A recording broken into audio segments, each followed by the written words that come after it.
네, 포천 빌라 살인 사건을 수사하고 있는 경찰이 이르면 모레 현장 검증을 실시할 예정입니다. 피의자인 엄마와 큰아들에 대한 거짓말 탐지기 조사는 마무리가 됐다고 합니다. 결과 분석만 남겨놓고 있는 상황인데요. 현장 중계차 연결해서 알아보겠습니다. 최하영 기자. 네, 경기 포천경찰서입니다. 자, 이 씨와 이 큰아들에 대한 거짓말 탐지기 조사 다 끝났다고요? 네, 그렇습니다. 오늘 아침부터 시작된 피의자 이 씨와 이 씨의 큰 아들에 대한 거짓말 탐지기 조사가 모두 마무리됐습니다. 경찰은 앞서 오늘 아침에는 피의자 이 씨, 오후에는 아들에 대한 거짓말 탐지기 조사를 실시했습니다. 거짓말 탐지기 조사는 오후 2시쯤 모든 조사를 마치고 이제 결과 분석만 남겨놓고 있습니다. 경찰 관계자는 결과는 아직 통보되지 않았다며 빠르면 내일쯤 결과가 나올 예정이라고 밝혔습니다. 또한 이 씨에 대한 조사가 2번이나 진행됐는데요. 경찰은 검사 결과의 신뢰도를 높이기 위해서라고 밝혔습니다. 원래 거짓말 탐지기 조사라는 것이 대상자의 심리 상태가 불안하면 제대로 결과가 나오지 않는다는 것입니다. 경찰 관계자는 4차례나 5차례 정도 조사가 진행되는 경우도 있다며 이 씨의 심리를 최대한 안정시킨 뒤 정확한 결과를 얻기 위해 2차례 실시했다고 밝혔습니다. 거짓말 탐지기 조사가 한 번에 끝나는 건 아니군요. 경찰이 곧 현장 검증도 진행할 예정이죠?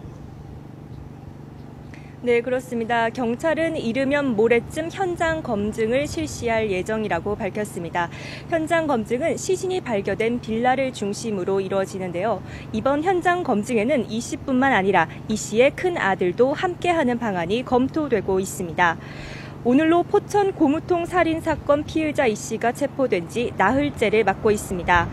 경찰은 그동안 이 씨의 진술을 받고 증거를 확보하는 데 주력해왔습니다. 이런 가운데 현장 검증을 준비하는 것은 사건의 실체를 더 명확하게 하기 위한 것으로 풀이되고 있습니다. 현재 진술은 있지만 구체적으로 범행이 어떻게 이루어졌는지는 불분명한 상황입니다. 또한 숨진 채 발견됐다는 남편 박 씨와 관련해서도 확인이 필요한 부분이 있습니다. 이 때문에 직접 현장에 가서 이 씨와 아들로부터 당시 상황을 재현하도록 하는 것입니다. 거짓말인지 아닌지는 곧 조사 결과가 나오고 현장 검증도 합니다만 사실 이 씨 진술이 좀 오락가락하거든요. 이런 상황에서 남편이 10년 전에 숨졌다.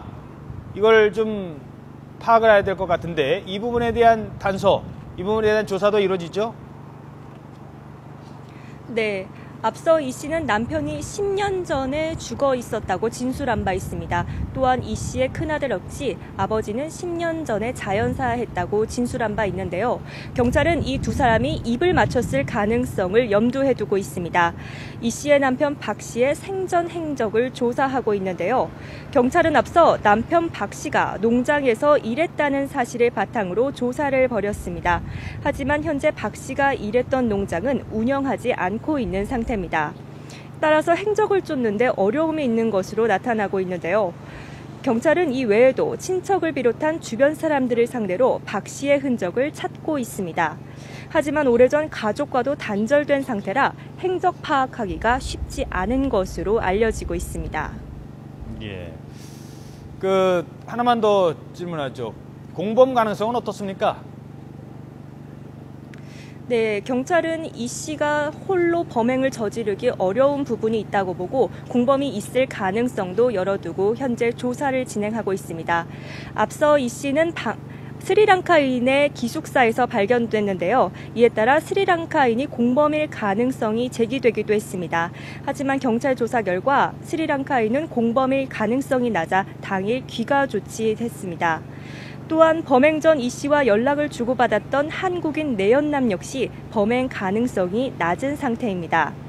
또한 8살짜리 아들의 아버지로 알려진 방글라데시인도 현재는 국내에 없는 상태로 공범 가능성은 낮은 것으로 보고 있습니다. 이 때문에 이 씨가 자주 연락했거나 친하게 지낸 사람들을 찾아 혐의점이 없는지를 확인하는 작업을 이어가고 있는 것으로 알려지고 있습니다. 지금까지 포천경찰서에서 YTN 최하영입니다.